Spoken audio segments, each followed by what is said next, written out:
Okay, today we continue our study on this essay on love, a Buddhist perspective.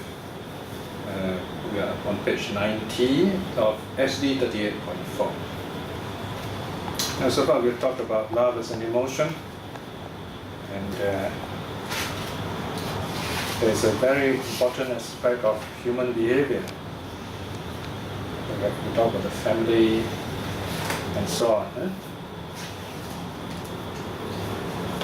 One of the vital role of love in human society is that of the humanizing process. This is when we talk about gratitude to parents, when we talk about family, the value of family in society. Indeed, when we talk about being human, this is a very important aspect. We'll begin by examining the humanizing aspect of love. We are born as humans, right? In other words, we are given a human body by our human parents. But being born with a human body alone is not enough to make us human. We only have a human body, but we don't have a human mind yet. Why is this so? Because if a child is left in the jungle and is taken care of by animals, or lives in the wild for that matter, he'll be just like the animals. He will develop certain skills, certain abilities, certain instincts here, but they will be animal-like. In other words, they will not be they will not be able to communicate like human beings or think like human beings. We won't be able to use human language. We can't study suttas. Now, I'm not saying whether we'll be capable of human emotions or not. That is one area I would say is possible, although it may be difficult. My point here is our parents gave us a human body, or maybe the scientists could create, clone even human life, but they only produce a human body. So within the first 7 years, especially the first 7 years, this human body must be humanized. In other words, this human body, this conscious human body, living human body, must interact and live with other human beings, be taught basic ideas of hygiene, safety, etiquette, things like that, even religious values. So if we don't have this training, then we will never reach the human level, in other words. So the first 7 years of our life especially are very vital for the humanizing process. So in a sense, we have two very important reasons to be grateful to our parents. Number one, by biologically giving us a human body, otherwise we don't have a human body and we have no chance of being human at all, so to speak. Secondly, our parents give us the environment, especially that love, warm closeness, to make us human, behave human, or rather give us humanity. So you've got human body, human mind. So these two make us more complete, ready for the world, so to speak. But the next problem is, after the first 7 years, in a sense our parents are still there and they are trying very hard to train us to keep us human.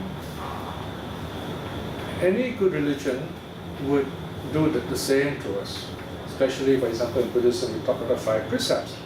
Why the 5 precepts are important? Because the 5 precepts are the basic ground rules for keeping us human. What does that mean? What does it mean to be human? To be human, number one, is to respect life. And that's what the first precept is about, respecting life, the value of life. And if we have life, of course we need life support. We need food, we need clothing, we need a house to live in. Of course, in modern society, which is more sophisticated, we use money for exchange of labor, things like that. So in other words, we must respect those things that give us this life, that support our human life. And to take it away wrongfully, in other words, not being given, is going to hurt and harm and this, what we call, hinder this human progress. So this is stealing, second precept. Right? And thirdly, humans have a body, and we would like to have to take charge of this body. We have the right to say no, in other words. So if someone else were to take liberties with our body, molest us, rape us, and so on, then we would not be happy, to say the least. So this the third precept is against, or rather, in a positive way, the third precept is to show respect to this body, in a sense to our body and the body of others. And fourthly, all these things that we have said must be true, must be, in other words, workable. So the fourth precept is of truth. It's a bit more abstract, the third one. Notice the first three deals directly with the body. And number four deals with speech. Because speech also is communication. Without speech, without language, we can never communicate as human beings. It is another very special quality human beings have, language. A kind of language which is very varied, more creative, descriptive than animal language. Animal languages, of course, very have their own meaning and predictability, but the range is very limited. Whereas human languages has a wide range of uses. And of course, in Buddhism we value right communication, right speech. Right? So essentially, this is what the fourth precept prepares us for. So you've got body, you've got speech, and the last one deals with the mind, the fifth precept. Not taking strong drink, getting drunk or drugged. The idea here is to keep the mind clear. In fact, the modern scientists define human beings as Homo sapiens, the man who is wise of the man who thinks.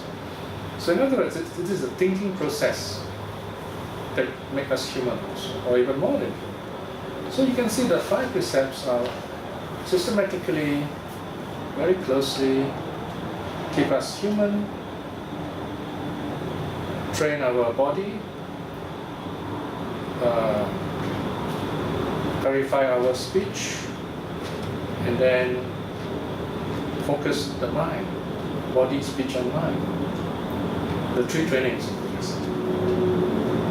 So this idea of remaining human is very important in Buddhism, so that we can train ourselves to be better humans and free ourselves from suffering, and even uplift ourselves from the state of a mere human, in other words, even within this body, so to speak. In other words, we are able to transcend our human state to attain the divine even in this life itself. So this aspect of love is very important here, meaning we have to love ourselves, this body, this mind, and this ability to become more than just body and mind, so to speak. Yeah? So here, love is taking on a bigger significance, not just an interest in someone, but also an interest in ourselves and a bigger interest of everybody as a community. And this brings us to another very important aspect of love, a more social aspect this time, that is hospitality. So page 92, section 5. The original meaning of hospitality is the act of being hospitable. In other words, respecting the guest. Or basically, it's being kind to others. Hospitality is always to other people, not to yourself. Of course, you might say, well, but people are close to us. Of course, we do show hospitality to people who are close to us too. But more so to people who are new to us, or people who are not related to us as family. As family, you have family love, right? Hospitality is beyond the family, so to speak. Hospitality also helps our awareness to be broader and deeper than the bounds of family. The Pali word helps us to understand. The Pali word is called Patisantara. Look at this, the 6 conditions for non-decline, given in the quite a number of places. Here it's given in the Upagantaba Kula Sutta, A917. It says that the 6 conditions for non-decline, or 6 kind of respects. If we have these qualities, we will progress. What are the qualities? Respect for the teacher, respect for the Dharma, respect for the Sangha, respect for the training, respect for heedfulness, respect for hospitality. Now here notice number 1 is put teacher. Here teacher means the Buddha. Why do I say that? Because the next 2 is the Dharma Sangha. The Buddha is always our teacher, the original teacher if you like. So when we take refuge, of course we take refuge in the Buddha. But later teacher somehow taken over this role, usurp this role as it were. They become the guru and so on. But I think we should give this role back to the Buddha. Okay? Very important advantageous step. Here teacher is mentioned, Satu is the Buddha. Because worldly teachers, especially when not enlightened, they can make mistakes, we will see their faults, and if we are their admirers, then we become easily, we might feel discouraged or disappointed with them. But with the Buddha, it's different. If you look up to the Buddha, he's Buddha. He's the one who gave us all his teachings. Of course, in a sense, we respect our teachers too, because these teachers, in a sense, represent the Buddha. So the connection, the respect, the love must be there. In fact, in the Buddhist teaching, the word love is often used. Yeah, the Buddha says, if you love your teacher, in other words, you love me as a teacher, then you find your Dharma progress will be much faster in terms of spiritual friendship, that is. And what is the rationale for this love? It's the Dharma. The Dharma is the truth. The Dharma is the liberating truth. The Dharma is the wisdom that can help others, heal others. And it is on this account that we have this very wonderful connection with the teacher, or with the Buddha as teacher. And then there's the Sangha. The Sangha are the saints. They are great beings of immeasurable love, of compassion, of wisdom, and so on. So they exemplify that the Buddha is not alone in this. The Buddha is not like a Buddha image. He's not alone like that. In other words, he has other saints who are just like him, who is capable of teaching the same truth he has taught, and who is liberated in the same way as he is. So he's not a cult figure, in other words. He is a teacher, pointer of the way. And what is it that helps us to allow us to become just like them? That's number 4, respect for the training, Siddha Garavata. So it comes closer to us. This opportunity is given to us. If we follow the training, in other words, if we take up the training of body and speech, training of the mind, and body, speech, and mind, in other words, we can attain the same liberation. The training must be respected. It's something a lot of we can easily forget when we give Dhamma talks. Sometimes we go to Dhamma talks because the speaker has got a PhD or some title or successful businessman, But that's not the reason for us listening to the speakers. There's only one reason we listen to speakers. We want to listen to the Dharma. We want to listen to what he has to say about the suttas. We want to hear what he has to say about the Buddha, Dharma, Sangha. So if we do that, then if the speaker speaks on this thing, he has respect for the trainer. Number 5, respect for heedfulness. Notice the Pali word apamada garavata.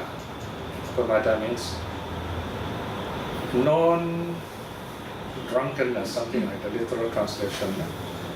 Heedful, careful, diligence. In other words, we're aware why we go for Dhamma talks. We are aware why we come here. We are aware of the value of these suttas before us. We are aware why it is more important to be mindful than otherwise. Because, sometimes in the sutta, the summary for the whole sutta in one word, and that word will be heedfulness. If we are heedful, then we will not fail in our training.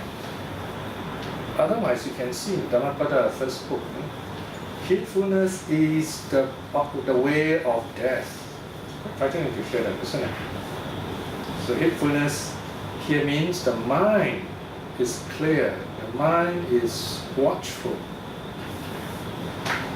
And then the last one, number 6, very interesting, respect for hospitality, patisantara garavata. You have to be friendly to others. You have to be kind to others, because it is this quality that attracts people to the Dharma. Now you go to a temple, if everybody studies sutta and we are we know Dhamma, a lot of Dhamma, but newcomers come, we never talk to them, we never even look at them, we never smile.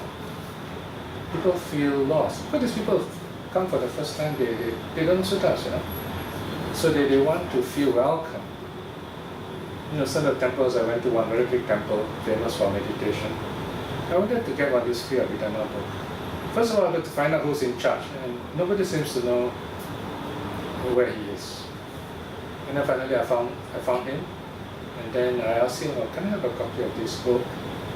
And he just looked at me and said, oh, it is there in the storeroom. You can go there and get it yourself. I said, where's the storeroom? And so on. So you find that you're lost, So this is where, wherever I go in the temples, I always tell the people, I say, look, you really have to welcome people. You've got to be kind to them. And this is the very first thing that you must learn. So in a sense, let's say on a Sunday, you've got to reverse these 6 conditions for non-decline. First time someone comes to the temple, you got to be hospitable to this person, right? And when this person is hospitable, then it's easier for him to be mindful. And when he's mindful, heedful, he's able to take up the training. Notice that's number 4. And then he respects the Sangha. And then when he has this respect, number 2 is easier for him to understand the Dharma. And that way is closer to the Buddha. So you see this kind of progress back and forth. Yeah? So this being nice to people, talking to them, just being aware of them that they're not left out is a very important aspect of our lives. In fact, you will notice this idea of hospitality is right in the, ingrained in the traditional Asian person. Especially if you come from a kampong area. City life has changed us a lot. Because city life basically is very westernized. And westernized is very atomized. In other words, each person for himself, so to speak. And people are measured. You come, are you giving me any money? Are you giving me anything? Are you wasting my time? Kind of thing. So very dehumanizing. But that's sad, right? So this idea of this kampong spirit is very important. In other words, welcoming people to your house. And you notice in Singapore, not many people invite you to their houses. What is this? The house is very small, yes. But on the other hand, you find if you are really close to someone, this person will invite you to the house. And some people love doing that. They love having Dharma study in the house because they have a big house and they show it off, which is good, But what I'm saying is, in a sense, you do not really know a person well until you have been to the house, so to speak, or come to the centers, something like that. Share a common space. We were losing this quality, but that doesn't mean we should forget it. We can cultivate it. We can correct this. You find in other religions, gathering in houses of members is very important. When people come to your house, you have a chance to be hospitable to them, feed them, share food, things like that. Yeah? And this is something we need to cultivate a bit more. So another thing also you notice among Asians, one of the very first things we ask when we meet is, have you taken your food, right? And if not, we will offer the food on our table. And if we are in the midst of our meal, it is sacred that we drag the visitor to sit down at our dinner table and join us. We're very rude to make the person wait while we eat. So these are some very wonderful qualities which the Asians have learned from this respect for hospitality. Now, when we talk about hospitality, we also talk about guests. There are many words for guests in Buddhism. So you find this in section 521. But one word is atiti. This one, atiti, very interesting. Titi means those who remain. Atiti means those who do not remain. So they are guests. Notice they will go away. And then you have agantu. Agantu means those who have come. Right? Now, pahuna is a very important word here. Pahuna, those are worthy of hospitality, worthy of being a guest. In other words, there are those who are not worthy of being guests. Who are these people? Salesmen, evangelists? There's a few of them. Of course, we're not going to chase away these people. We just say no to them.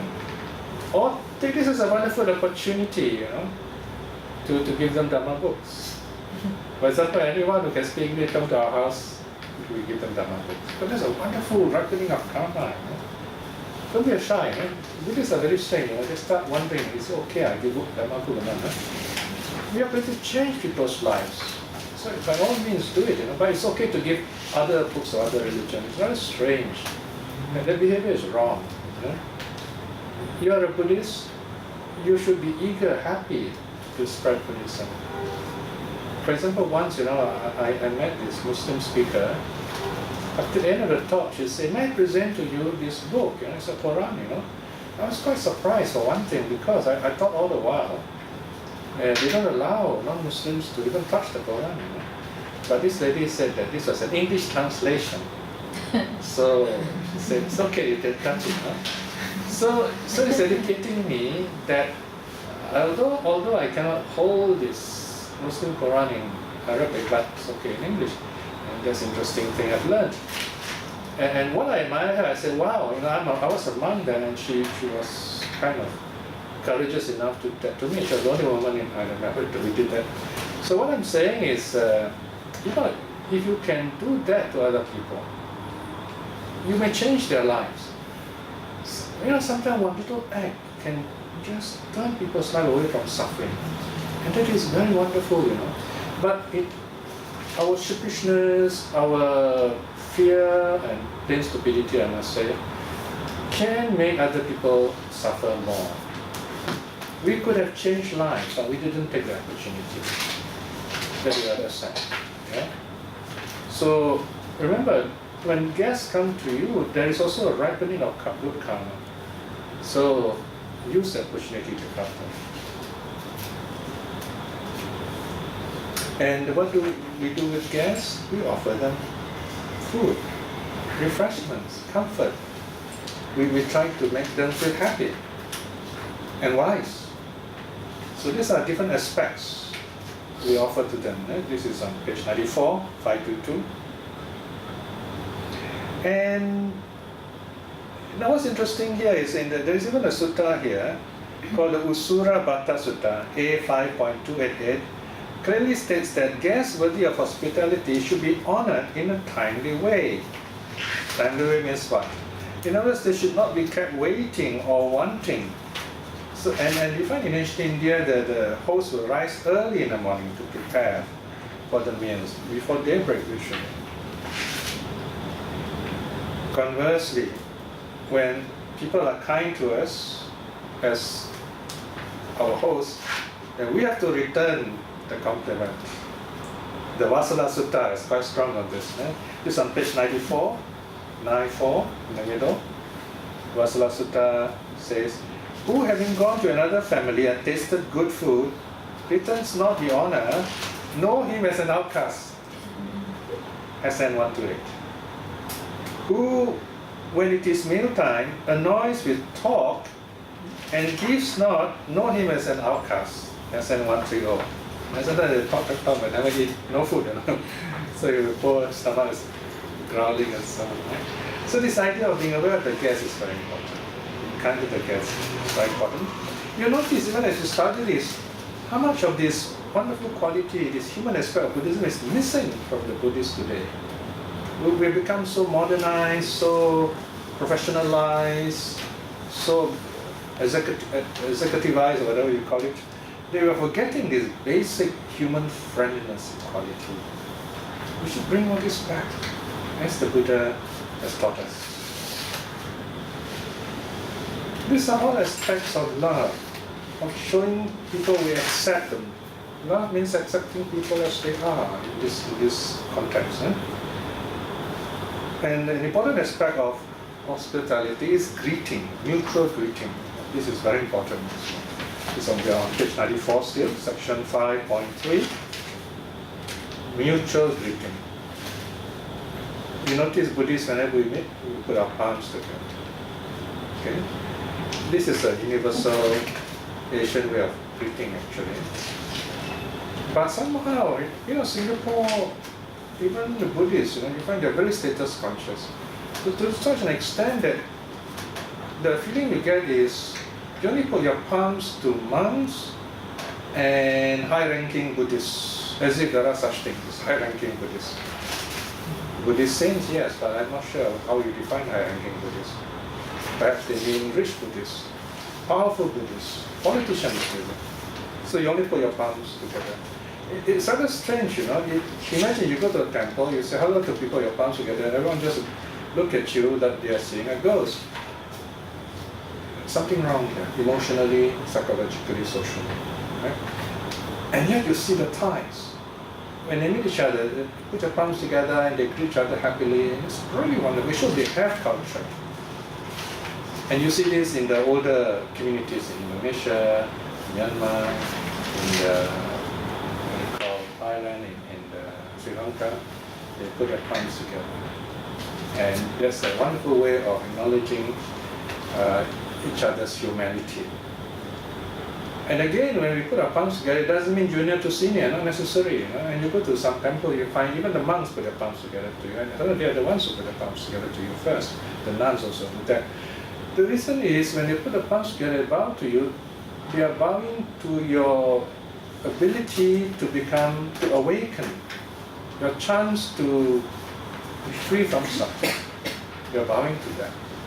It's just like you see a child, a little child, we respect the child, we take care of this child. Why? Because we know one day this child will grow up to be a very useful person, a wonderful person, especially a crown prince, This crown prince may be playful at first, but he's going to be king one day. So we all are going to be royalty in a sense one day, especially when you walk on the path, the noble, eightfold path, then you become true royalty in the Buddhist sense. So this idea of putting palms together is very important. This is not new at all. It's very traditional, right in the suttas itself. Look at how the people greet the Buddha. Take the Piya or Kalama Sutta.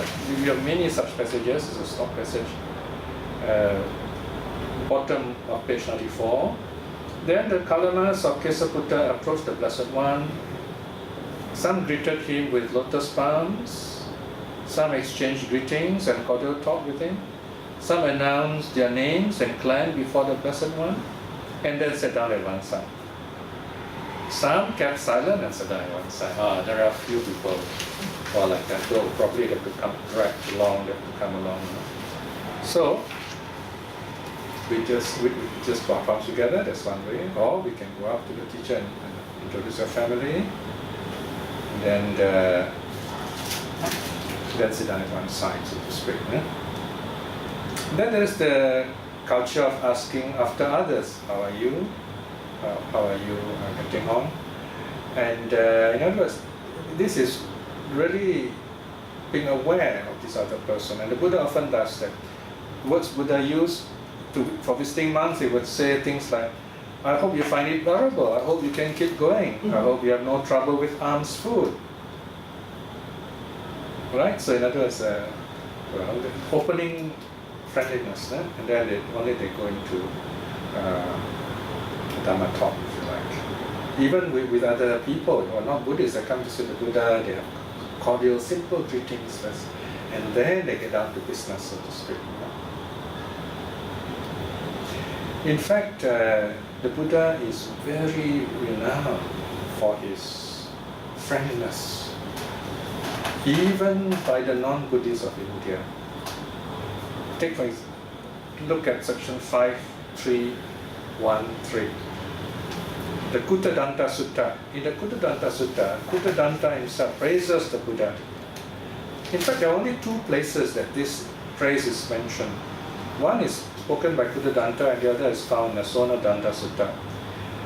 The praise is this: indeed, the recluse Master Gotama is one who bids all welcome, congenial, courteous, never frowning, approachable. No, never frowning. He doesn't have a dirty face. Approachable. The first to greet others. I have highlighted the last phrase. The first to greet others. Yeah? You notice we have this very strange feudalistic behavior in some cases. Yeah? You go to a temple and you look at each other and see who's going to put the palm first or say hello first. If the person doesn't say hello, I also probably will say hello. But the point is, here, this teaching is, let us be the first to say, how are you? May you be happy, may you be well. I think it's wonderful. Be the first to greet others. If you do that, people feel very much at home.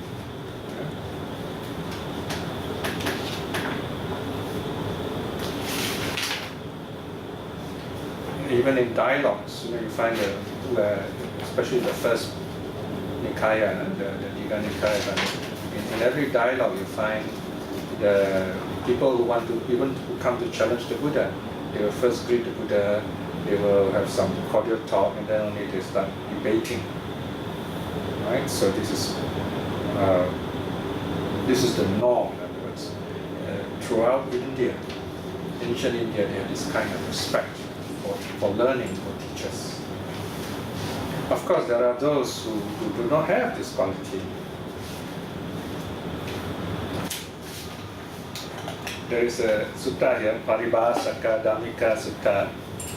It's the name of A6154. Here there is this monk called Dhammika. For some reason, past karma maybe, he is really unfriendly to people, especially newcomers. He will make them very uncomfortable, use harsh words, scold them and so on. So in the end, they all live in this alone by himself. And one day the villagers wanted to give dana, and they couldn't get monks. So they were so upset they chased Dhammika away. So then the Buddha, so in the end he had nowhere to go. He had to go to the Buddha himself. Well, he was lucky, at least he had the Buddha to go to, Can you imagine if everyone chasing away and nowhere to go to, he really would be, had no chance to learn. So he went to the Buddha is very compassionate. The Buddha tells him a story. A story, a Jataka story, probably it is his own story in the past. There was this tree spirit. This tree spirit lived in a banyan tree. And this spirit is so selfish, doesn't want anyone else to come to the tree. So, because there are fruits, so it prevents the tree from fruiting. So Lord Sakra found out. Sakra came up very upset and angry. He came down and shook the whole tree. And the poor tree spirit got terrified. And then Sakra told him, why do you do this? There is such a thing as tree nature, Rukkha Dhamma, tree nature. Nature of trees is to fruit.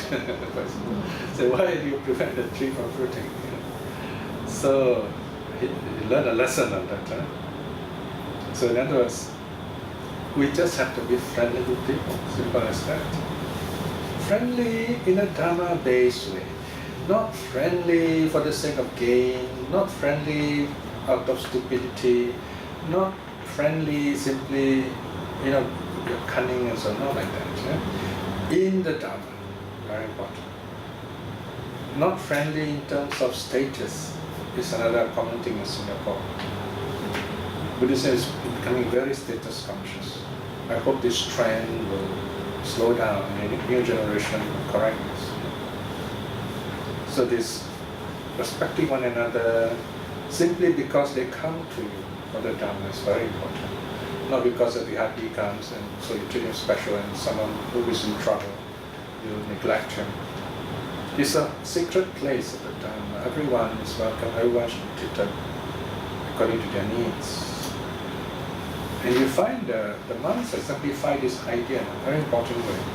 When monks visit another monastery, there are rules for the incoming monk, there are rules for the host monk, what to do. For example, and this is all given in detail in the Agantuka Vata, duties of the guest, Awasika Vata, duty of the resident. For example, the resident monk, if he's a senior monk, then he should go down, receive the monk, and then take him to a proper place to clean himself, and sit him down, give him water, things like that. And if you're an incoming monk and you're a junior monk, you have to find out where the senior monks, put their respects to them. Oh yeah, the resident monks also would tell the incoming monks where to go for alms, where the best place to go, which place to avoid not to go because people are not friendly or it's a red light area and so don't go there. So all these are information which the host monks will tell you. And these are the things I have very good memories of when I was in Thailand. I remember the first day I went to Thailand. I could really remember it happily. I mean, here I am, a very young monk who just got ordained. I was a novice monk from Singapore. And I arrived there by plane. Then, so next morning, 7 a.m. I have to get up. I got up. Actually, getting up at 7 a.m. is quite late already. So I have to follow this monk, another samanera, another young monk. So we went around. I remember that, and he has to taught me to dress differently also. And I remember that day we didn't get anything. But I didn't know what's going on. The other one was more important than I am. Then after that, we all sat down together, ate together. So whether we got food or not doesn't really matter. Because some of these novices, they got really a lot of food. They didn't know where to scout for food. So we share food and so on. Then I realized that I got to get up earlier next morning. So then I began to, as I knew more and more novices, we went in groups and went with different groups. And later, they would tell me which areas go, which area we should not go. The novice master also instructed us. Then I started going on my own way. Okay. Now I didn't get lost in the roads outside Bangkok, I got lost when I came back into the monastery. You see, the monastery is huge, It's just one of the oldest monasteries in Bangkok. It's about 200 years old, and we have about 200 monks there. And they're divided into sections, okay? So my section is section 12. Actually, you can imagine more than 12 sections. One section you may have, my section not too many monks, maybe 15 months. Some section you got more, 30 months, and WhatsApp here even more. And their kutis, their residential areas, the roads are all like a grid, So once I went into the grid, I kept going around and around. I do not know where my section is. And to make it worse, the numbers were in Thai characters, so I couldn't read number 12. So I have to ask around, where's section 12? Anyway, everyone was hospitable. It was a really good memory. So we have to really be hospitable to people. However, there's one interesting story when the monks were too hospitable. They were too friendly and they made a lot of noise. And the Buddha happened to be there. And they were really noisy, like, fish market, like scouts, Boy Scout meeting together, very happy. Then Buddha decided to teach them a lesson. Told them, said, you're too noisy, you have to go. So Buddha chased them away. And then there was a big fast. people start apologizing to the Buddha. Then the Buddha said, okay, you can come back. So they all came back, and they were led by Sariputta, by the way. So they all realized that there is a limit to how we should greet each other. I mean, we're monks after all, so you should greet calmly with some decorum. So hospitality is a very important aspect of monk life, of spiritual life, of Buddhist life. Now if you extend this hospitality a little further, it comes to taking care of the sick. You must be hospitable to the sick. And there are very important stories from the Vinaya. You teach the monk to really care for each other, especially the sick. There are two really moving stories of two very sick monks. The Buddha himself took care of these two monks. The first story is that of Tissa, of the festering body. Puti Gata Tissa, Watu, from Dhammapada. This monk is very sick and he was dying, so the Buddha and Ananda took care of him, washed the robes and so on. And then gave him teachings and he passed away. So notice even the Buddha himself took care of the sick. Then there was another case which is even more dramatic, page 99, where there's a story here of a monk who was very sick with a very bad stomach disorder. So he had obviously had diarrhea or maybe dysentery. And the other monks didn't take care of him. In the early stage of the Sato monastery. So the Buddha didn't say anything. The Buddha went with Ananda. Instead he tells Ananda, get some warm water. Straight away he took care of this monk. First he sprinkled water on the robe. Because this monk the robes are dirty, he sprinkle water, just like the first case. The first case, the monk had sores all over his body. So the robe got stuck, all the, can you imagine the body is broken and got sores, so the robe's dry and it got stuck, so sprinkle water. In the second case, the monk is lying in his own filth. So it has to sprinkle water to loosen the robes and then get the robes washed. First the upper robe, wash, dry, and then change until this monk is comfortable. And then the Buddha asked, what are you sick of? Who's sick? Is there anyone taking care of you? And the monk said, no, no one is taking care of me because they think I'm useless. Then Buddha assembled the monks and asked the monks, is it true? Do you know there's a sick monk here? Is it true that you said this? The monk is useless, so you didn't take care of him? And the monk said, yes. I have a feeling all these stories were kind of given in a dramatic way as a lesson to future monks to take care of each other. So the Buddha says, monks, we have neither father nor mother, and we do not take care of each other, no one will take care of you. Then he makes a famous pronouncement, 5.6.2.5. He says, whoever bhikshus would tend to me, he would tend to the sick. And you see this famous verse in the Sangha hospital in Bangkok. If you want to take care of me, you should take care of the sick also. So, or you can interpret this as, if you take care of the sick, it's like taking care of the Buddha. Then he makes a very, very interesting rule. He says, if he has a preceptor, he should be tended to for life by the preceptor, who should wait for his recovery. So the preceptor starts to take care of the monk. If no preceptor, then the teacher. No teacher, then a co-resident, whenever someone is living with. If not, a pupil. Otherwise, those sharing the same teacher. If no such teacher, then the Sangha must take care of him. So this is where you see, in terms of the Sangha, they take care of each other. And this is a wonderful thing about being a monk. They take care of each other.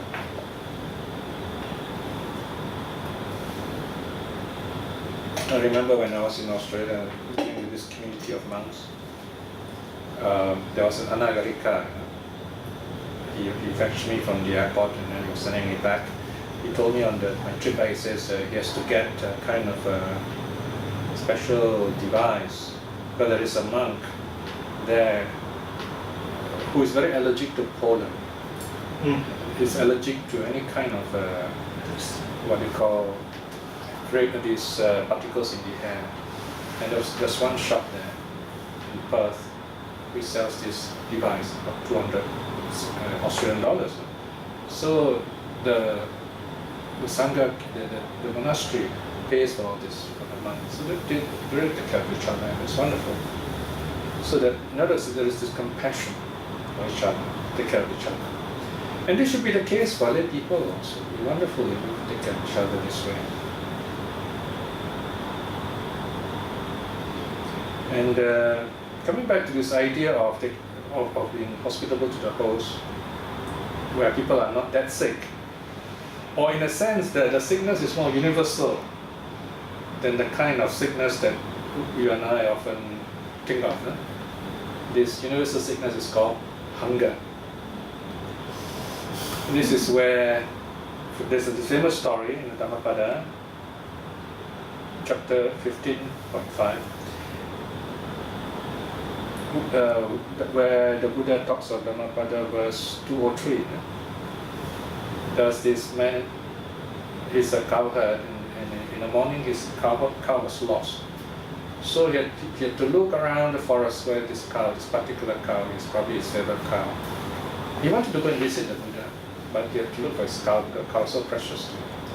Then when he looked at the sky, he said, oh dear, by the time he found the cow, look at the sun already went beyond the meridian.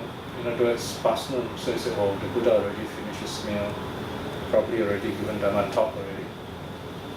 But then he thought, never mind, at least I can just go there and pay my respects to the Buddha. So he's a man of faith. Unknown to him at the time, the Buddha actually has come specially for him that day. The Buddha was sitting there to finish his meal, but he didn't say a thing. He was waiting for this man to come. And when this man came then, first thing the Buddha asked this man is, have you eaten? And he says, no. The man told the story. Then the Buddha told the person in charge of food, said, is there any extra clean food left? And the man said, yes, and he gave food to this person. Now I was just thinking in a light way, if I was that man who was lost, I'd be quite embarrassed to eat alone and always watching and waiting, say, oh dear, this man, why come so late? But anyway, the Buddha was very compassionate. The Buddha said, eat, So imagine he's eating from the Buddha, everybody was still waiting, right? Then when he has finished eating, then the Buddha gave the discourse. And what did the Buddha say? Dhammapada 203. Hunger is the worst disease. Formations are the greatest ill. Having known so, according to reality, nirvana is the highest bliss. Right? Hunger is the worst disease. Why? If you get a headache, you take a pill, headache's gone. And you don't get a headache every day, right? But hunger, it occurs every day. How many times a day? 4 or 5 times a day, right? That's the greatest of diseases. You have to cure this hunger every day, many times. But worse than that are formations, this very existence, body and mind. So if we understand this, then nirvana is the greatest happiness. And this cowherd became a stream winner. And many others benefited. So the story is very meaningful. It means it's good to feed the people. Right? You come to a Buddhist center, it's good to feed people. And you find that there are Buddhist centers here that give free food, sometimes every day. 2 or 3 meals, you can go there anytime. And you don't have to pay anything. And there are people who even tap out and take home, give to loved ones. This is a very ancient Asian tradition. There's a Hindu temple near our house in Jurong East. And we often pass by there for dinner. And we still see there, these people, they sit on rows on the floor, this Buddha live there, and people just come and put rice and curry for them. And they all eat with their hands happily. In fact, you and I can just go in there and sit down, they will serve you. And these are all my childhood memories. My friend, when I was a kid, my friend would ask me, say, hey, let's go for free food. And those days, I was very young, before all this religious fervor became strong. I remember we had Chinese friends, Indian friends, Malay friends, and we all went as a group. So I said, are you sure? He said, yeah, you just go there, you sit down, and they'll give you food. And this temple is just in our own village, behind our houses. So we just sat down and said, this is nice, street food, you know. So we wait for this festival. This was a fire walking festival. And then, so we made a hobby of it, you know. So I asked him, what's the next one? I said, oh, there's a Sikh temple. The Sikh temple also, they give you free food at certain times. But you must cover your head. So we're going to hang it to cover our head, and we go inside, and we happily serve all this food, and we love this curries. So we got this hospitality. Right? And I think it'd be nice if our Buddhist center would offer this food also.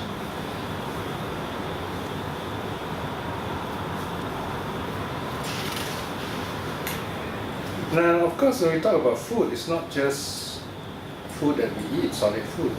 In Buddhism, we talk about many kinds of food. We talk about food for the mind also, right? So, food that is dharma, two aspects of this. So that is another meaning. Overall, we can say that hospitality is so important that we even have a special arahat for this quality. And this arahat is called Pindola. This is on page 101, called Pindola. Pindola is listed as number 58 in the 80 Great Elders, one of the famous early saints. He was a very humble man, sort of a forest monk. But in the Mahayana tradition, he was given very special status as almost like what we would call a patron saint of hospitality. But in the early Buddhist texts, his prominence, foremost quality is that of lion roarers. He declared that if anybody, I think he is referring only to monks and nuns, has any doubt in the Dharma, come to me, he will say.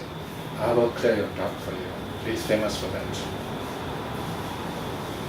His story has been discussed elsewhere. SD 27.6a, you can look up there, section 1.1. So in the Chinese Mahayana tradition, he is depicted as an old monk with white hair and wearing rags and so on, coming to the temple. And it becomes, of course, the Chinese way of doing things, say it becomes a very prosperous kind of idea. So the idea here is to treat all guests, especially monks, monastic guests, with respect, even though they may be shabbily dressed. You know, when you go on a journey, all the dust of the road and so on, you look very shabby, very dirty, dusty. So the respect for guests means you get their robes washed, offer them a bath and a good meal. I'm told even today, if you go to the big monasteries, especially traditional monasteries, you find in their refectory, in their dining hall, there is at the head of the table, there is an empty chair. There's always an empty chair there. No one will sit there. And they will tell you that one is for Pindola, in case it comes along. Right? So in other words, the guest is sacred, right? And you've got to take care of the guest, show your guest goodwill, fellowship, joy, and good food, good drinks, comfort, things like that.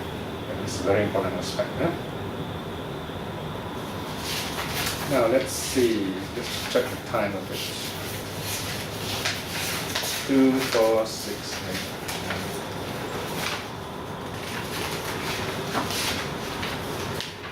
I think I'll stop here for today, because the last part will be next week. We'll talk about friendly love, and then we'll go into loving kindness and a short introduction.